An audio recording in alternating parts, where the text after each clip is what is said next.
Hey, what are you talking about? Left. What? Hey, hey, hey. Hey. Hey, hey, come on. It's okay. Come on. Hi, everyone. Every time somebody pulls in the area, the policeman over here has a whole bunch to say. They're okay. They're okay, Left. They're okay. Left. Hey. No, it's Sunday. Tomorrow, it just struck me as I was cooking my pizza that I made an appointment for getting some new front tires put on the rig tomorrow. So we're heading up. There's a tire shop in town in Quartzsite that I've used. I originally got my front tires from them 4.5 years ago. And I'm getting them replaced. They're showing a lot of wear on these outside edges, which from what I understand is all too common with the I-beam front suspension that these rigs have and all the weight that I'm carrying. I am going to work on getting my front end checked and aligned when we get back to New York this year.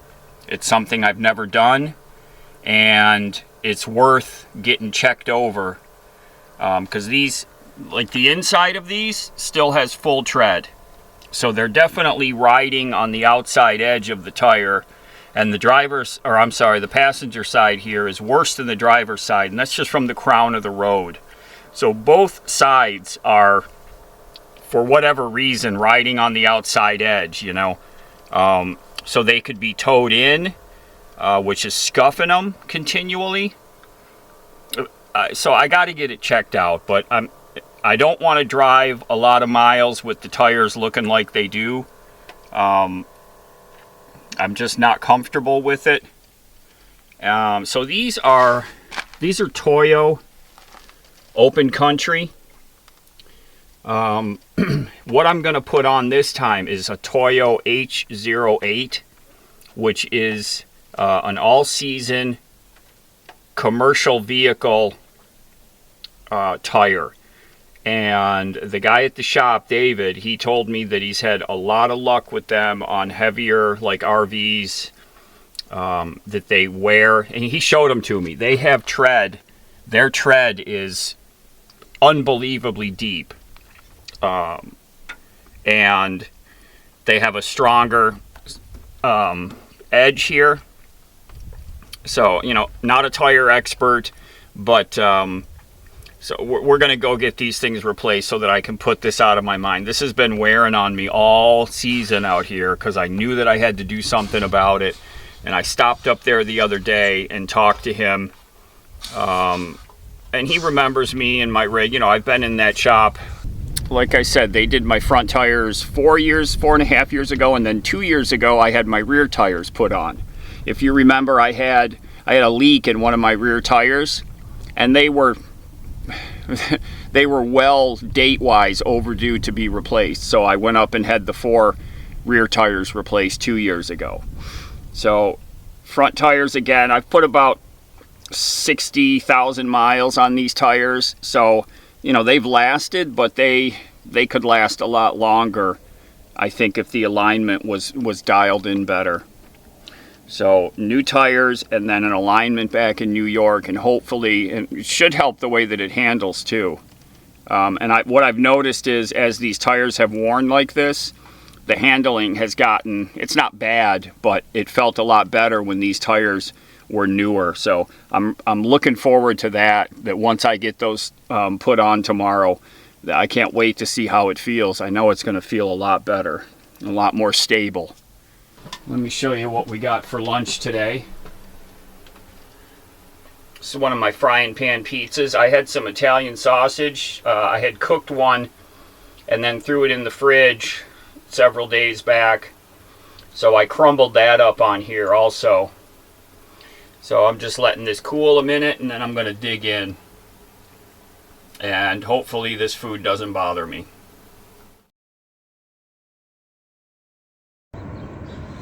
Look at this this poor cactus. I mean, this is an old one. You see how tall it is? And like half of it looks like it died here. And kind of like timber. Boy, these things are assembled. Like, look at these tubes that are inside of them. They're really wild. And my famous saying, this is not something you see in Henrietta, New York. They're like hoses that bring the water. Really wild. Look how old this thing is. Gosh. So who can tell me how long does it take for a cactus to grow that high? That's gotta be 18 feet tall, I'm gonna say. What do you think? 18 feet? Oh, we're up here at the tire shop. They've got the rig inside right now. They pulled it in like 5 minutes after we got here, which I was really glad to see. Doesn't look like they're super busy right now.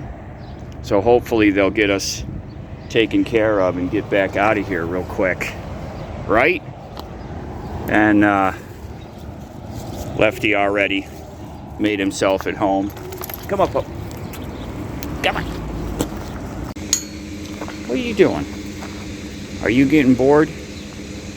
Waiting for the truck? Are you in jail? Huh? Are you in jail? You look like you're in jail. Oh, good. Okay. Very loud. You know your voice echoes back here. Just calm down. It's got to be just about done, okay? It's got to be just about done. Hold on.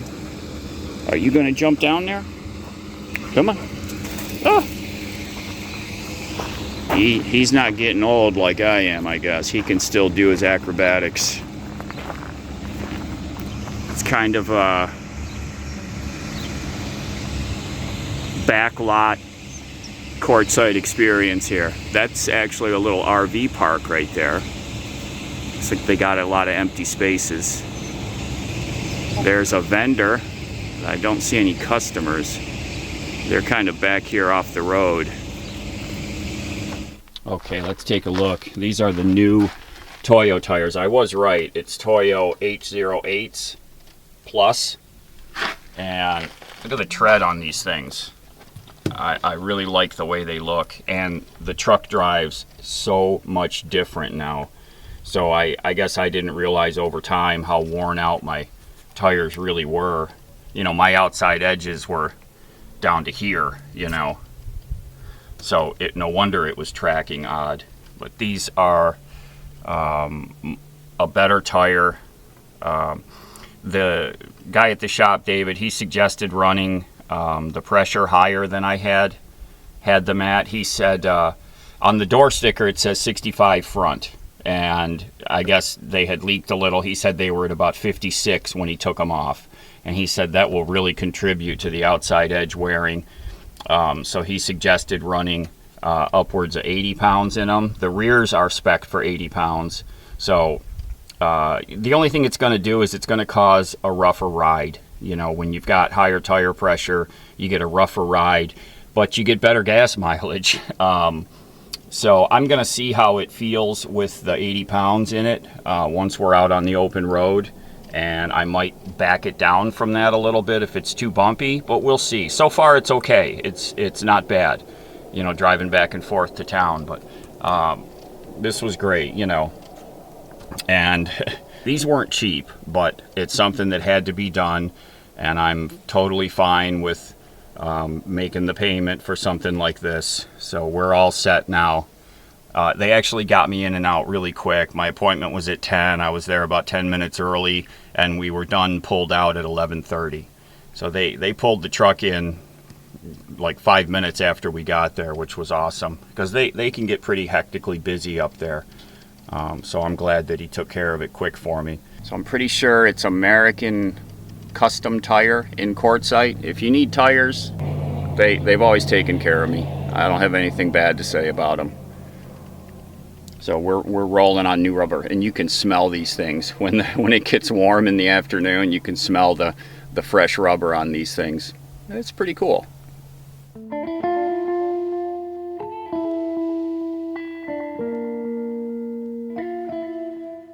This is another one of those "this doesn't happen in Henrietta, New York" stories. There's things that happen when we're out on the road that I would have never experienced before, and those are the things that keep me going. So this happened recently. I was peripherally involved in it. My friend Bobby, we were moving to a different camp area, and we had to wait on a package. So Bobby went down, and we were going down the next day after my package came.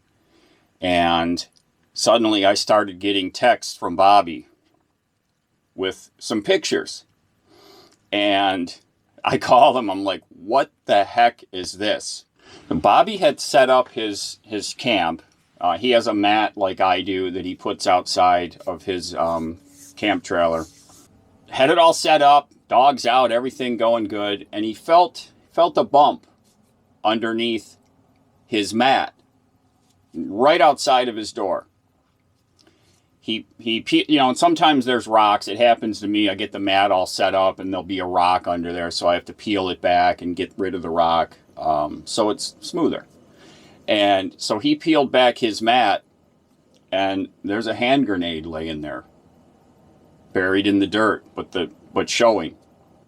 Now, these areas around here were used pretty extensively back during World War II for a lot of training. In fact, if you go just several miles down the road here, there's an area where they did tank training, and there's tank tracks still in the sand out there, in the dirt.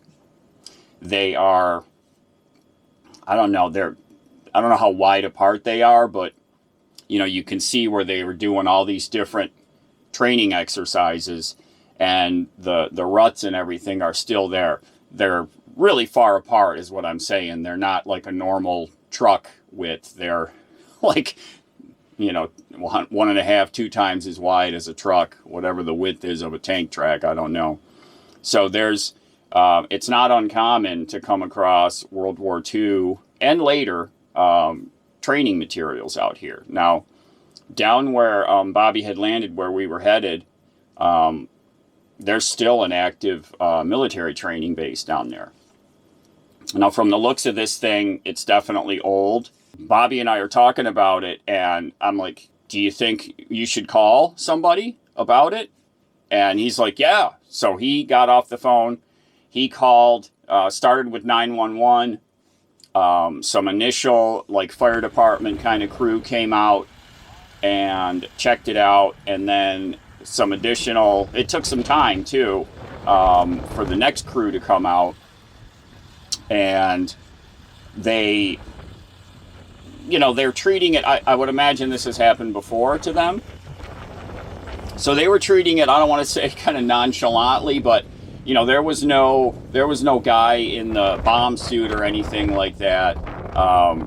There's just some guys in their regular uniforms that they have, and they came over and kind of looked at it and poked around, and they reached down and pick it up, and it's just part of the shell of a hand grenade. So I'm in watching the video, and Bobby told me about this later. They had a discussion on whether or not they thought it was like a real one. There are souvenir type novelty hand grenades, but this thing was, they said they discussed that too, and they said they thought it was real. They said there was some kind of marking, but they thought it was real. So it wasn't dangerous at all. In fact, I got it right here. There it is. So it's very heavy. I've never held a hand grenade in my hand. So you can see how thick it is. If any of you out there have experience with these, sound in down in the comments. Do you think this is real? So this, I could imagine when these things blow apart, the shrapnel that this would create. Well, imagine if that chunk was flying at you and hit you. You'd be a goner. So better safe than sorry, I think, that they came and checked it out. So again, I'm sure that this happens. This has happened to them before, but I'll guarantee, well, I'm pretty sure that no one has ever come across hand grenade fragments in Henrietta, New York. So another great occurrence that happens when we're out traveling around. I watched this one YouTube channel, Mark Felton, and he's really into World War II history. He lives in England, and he had a video recently where he talked about, I think it was just in 2021, they were doing some construction in a town in England, and they're digging, and they came across a German bomb that hadn't exploded when it was dropped. And the cool thing is, because he has so many records of all the bombing runs that the Germans did, he could track to when that town got bombed, so he could say that it was either on this night or this night that bomb was dropped in that town of England during World War II, which is pretty cool. But this bomb, I believe it was 1,000 pounder, 1,000 kilogram, and they had decided that because of the fuse, there was something with the fuse that they couldn't disarm the fuse. It was damaged, and so they decided that the only thing they could do was detonate it in situ right there, because they didn't want to. Normally they would take it and transport it out somewhere and then explode it, but they decided they had to do it right there where it was. So they evacuated, a surrounding area, and they detonated that bomb. And man, you can't. I don't have any context. Imagine, they're dropping thousands of those, and this one going off. It was kind of in a block of the town that didn't have any buildings, but all the surrounding buildings sustained damage. There were some college dorm buildings that sustained some pretty heavy damage, so from just that one going off. And an interesting thing that he talked about was the college there that had the dorms that were damaged pretty badly. They went to their insurance company and filed a claim, and their insurance company was a German company. How ironic is that? And they actually got denied because in the policy and in many policies, it didn't cover damage from acts from war. And so they said that the responsible party was the Luftwaffe, but the Luftwaffe was disbanded in, I think, 48. So it doesn't exist, so it couldn't be held accountable. So this college was on the hook for the repairs on its own dime. So how ironic is that they are looking at their German insurance carrier for to be made whole on the damage from the leftover World War II German bomb. Crazy. So, doesn't happen in Henrietta, New York. Only happens out and around here. Hand grenade.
something. What do you want?